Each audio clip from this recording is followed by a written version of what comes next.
Dando sequência aí à nossa aula de introdução ao diagrama de esforços solicitantes, vamos falar agora sobre análise de esforços em vigas.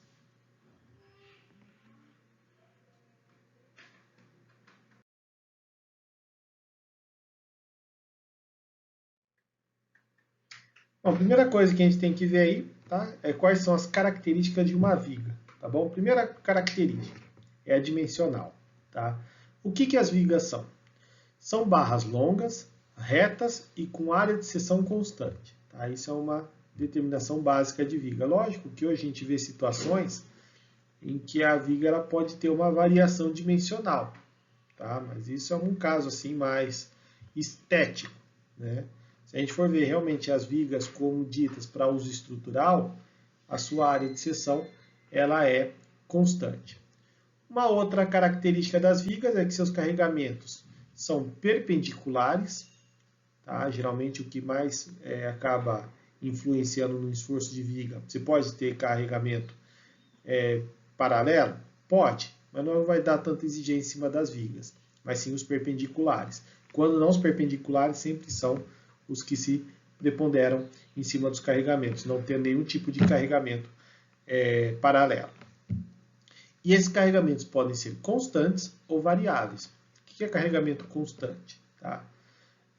Carregamento constante, você tem duas situações em que você vai entender isso. Tá? Primeiro, ele pode não variar ao longo do seu comprimento, essa variação, tá? Não pode aumentar, ou ele pode variar. Tá? Isso eu estou falando em termos de carregamento na estrutura. Agora, ao longo do tempo, também a gente também tem essa variação. Que o carregamento, nós temos carregamentos permanentes, que são aqueles que estão sempre exigidos na estrutura, como o próprio peso da estrutura em si, como tem o carregamento pode ser variável. Tá? O carregamento, ou seja, vamos pensar num prédio que tem pessoas trabalhando. Tá?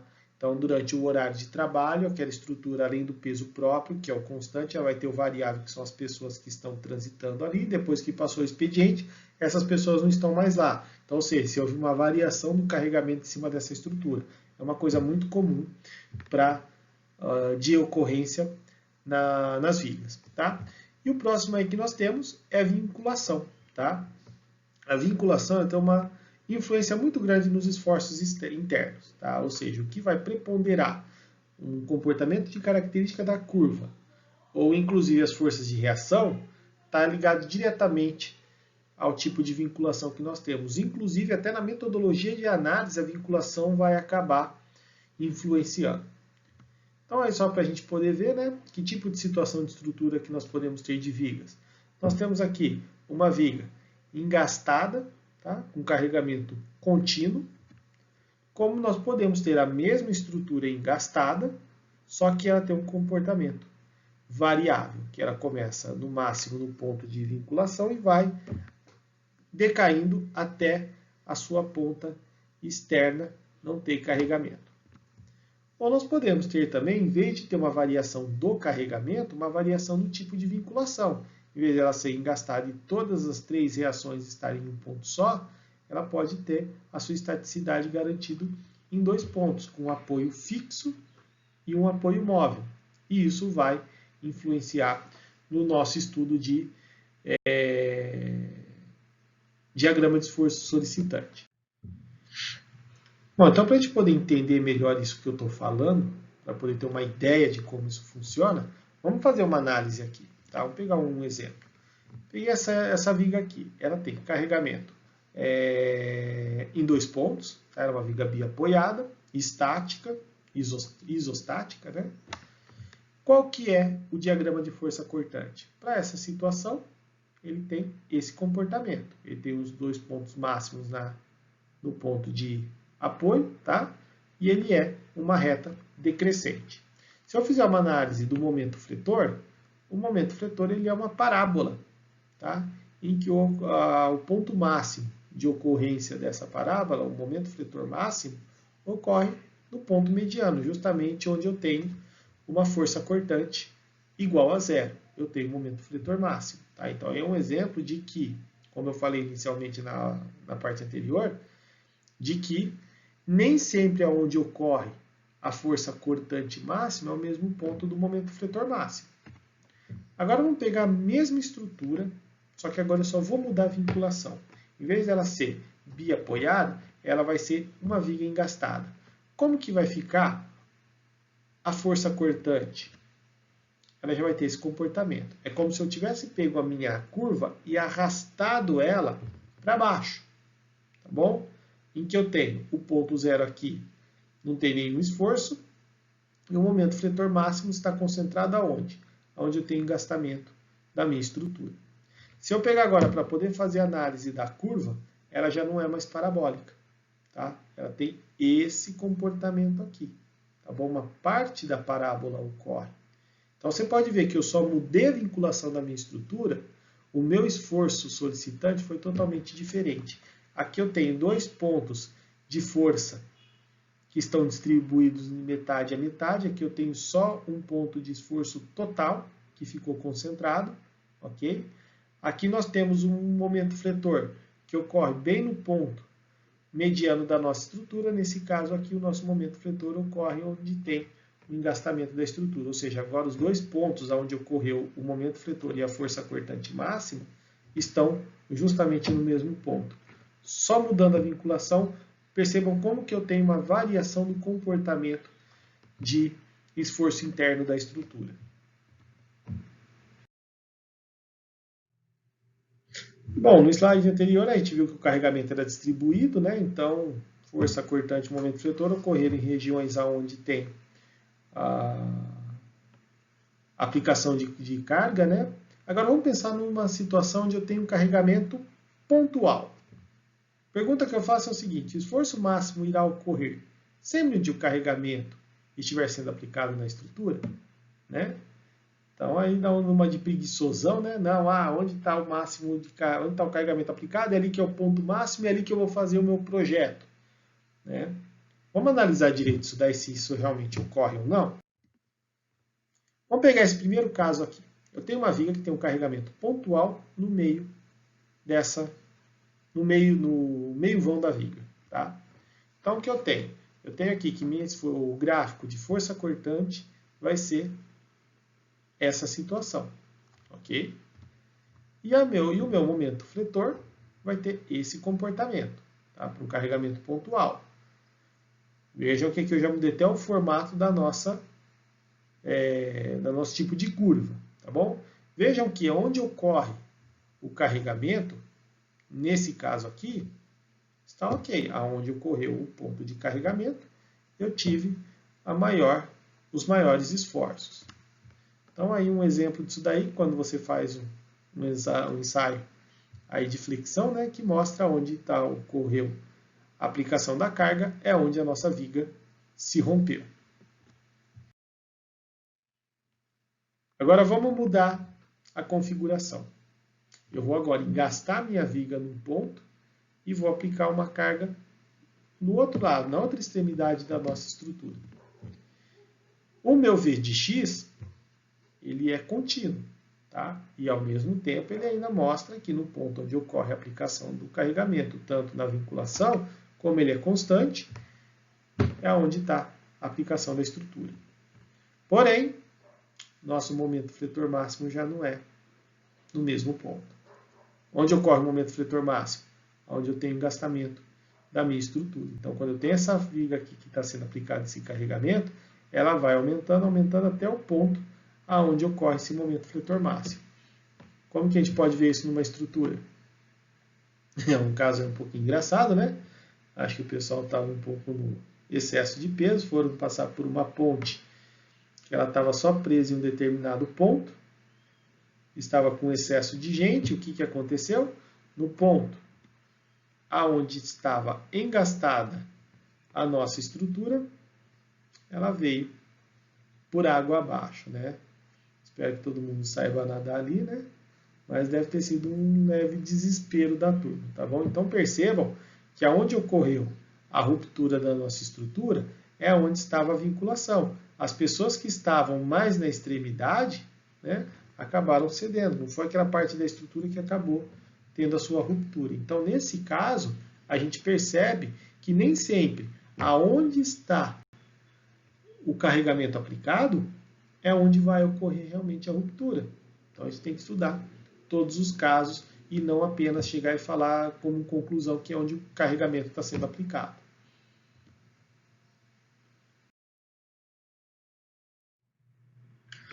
Bom, falando aí sobre os esforços internos de uma viga, tá? Quais são os esforços internos que ela pode estar sujeita?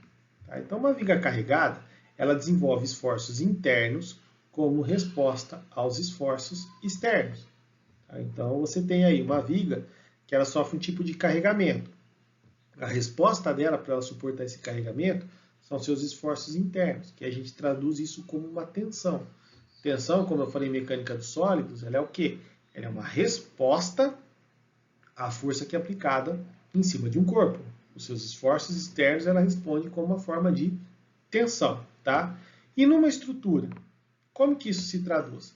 Ela pode ter esforços internos constituídos por tensões normais e de cisalhamento do seu ponto interior. Às vezes você não precisa ter nem dois tipos de força.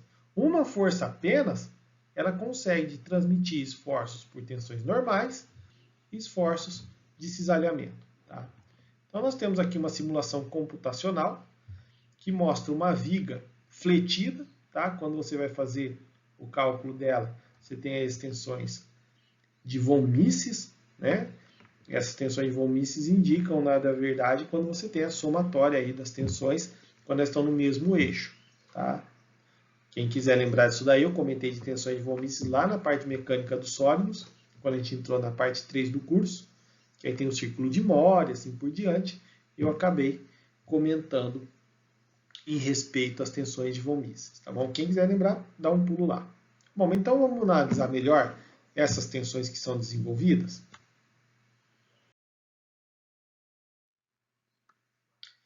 Então, aí, para a gente poder entender como que é desenvolvido esses esforços internos, né, para saber como que vai sair o nosso projeto, primeira coisa, a gente tem que saber quais são os tipos de esforços solicitantes que uma viga pode ter. Lembra quando a gente falou lá no começo do curso, né, que as vigas, elas são, ou as estruturas em si, ela pode suportar 3 tipos de esforços, né, que aí nós tínhamos os esforços de fricção, tração ou compressão. Tá? Então, esses são os esforços que podem ser suportados por uma viga. Então, como que isso se divide? Nós temos, então, carregamentos, que pode, quando ele é aplicado em forma de forças, pode ser pontual, distribuído, não tem problema nenhum. Ele pode gerar forças paralelas. Paralela é quando ele é aplicado no sentido do comprimento da viga. Tá? Quando ele ocorre com forças paralelas, por exemplo, uma força pontual inclinada ou uma força diretamente no eixo X, ela vai gerar tensões normais. Quando nós temos forças perpendiculares, tá? As forças perpendiculares podem gerar 2 tipos de tensões. Primeiro é a força cortante, tá bom? Que é a própria força direta no ponto que está sendo aplicado, e ela gera uma tensão cisalhante. Tá bom? Cortante cisalhante, no inglês é scissor, tá? Tem a mesma conotação, é justamente uma força que corta naquele ponto. Mas também, como ela está com essa força a uma determinada distância de um ponto de apoio, ela vai gerar o quê? Um momento fletor. E o momento fletor, apesar da força estar na perpendicular, ela vai gerar o quê? Uma tensão normal de flexão. A tensão normal de flexão é composta por 2 forças diferentes. A tensão de compressão, que é nas fibras onde o carregamento ocorre, e a de tração, que fica na superfície inferior, aonde não ocorre, na outra extremidade, né, onde não ocorre o ponto de aplicação do carregamento.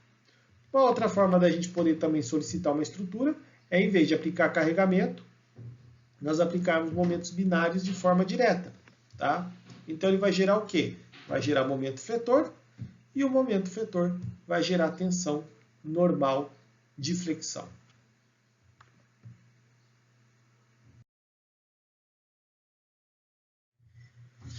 Bom, o mais importante de todos eles aí, vamos analisar o momento fletor. Tá? O que é o momento fletor? Esforço interno produzido por esforços ativos e reativos que atua em um determinado ponto da estrutura que se conserve em equilíbrio. Então, o que é momento ativo e o que é o momento reativo? Tá? Vamos pegar essa estrutura aí. Essa estrutura ela tem ela está engastada em um ponto, ela tem um carregamento distribuído por um determinado trecho da viga, e ela tem um carregamento E, só que esse carregamento E não é aplicado diretamente na estrutura. Ele é aplicado numa alavanca dessa estrutura, e essa alavanca tem um braço que está conectado à estrutura. Tá? Então, vamos analisar essa primeira força aqui. Essa primeira força nós temos o quê? Nós temos um carregamento equivalente. Esse carregamento equivalente vai ter um braço em relação ao ponto B, e a nossa estrutura vai ter um momento que a gente chama de momento reativo, porque ele está reagindo a uma força que está sendo aplicada. Tá? Então, nesse caso, ele é momento reativo por uma força, só que é no ponto de engastamento. Ele está sendo uma reação a uma força direta que está sendo aplicada.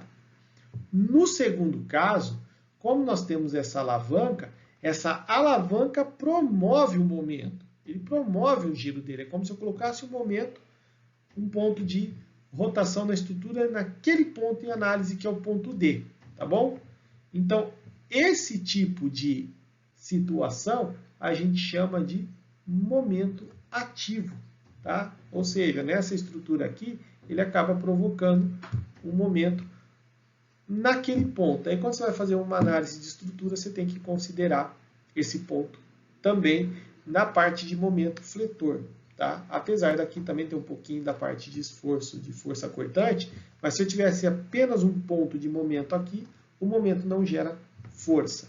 Tá bom? Como eu sempre falei em mecânica dos sólidos, lembre-se, força gera momento. Momento não gera força na estrutura. Ok?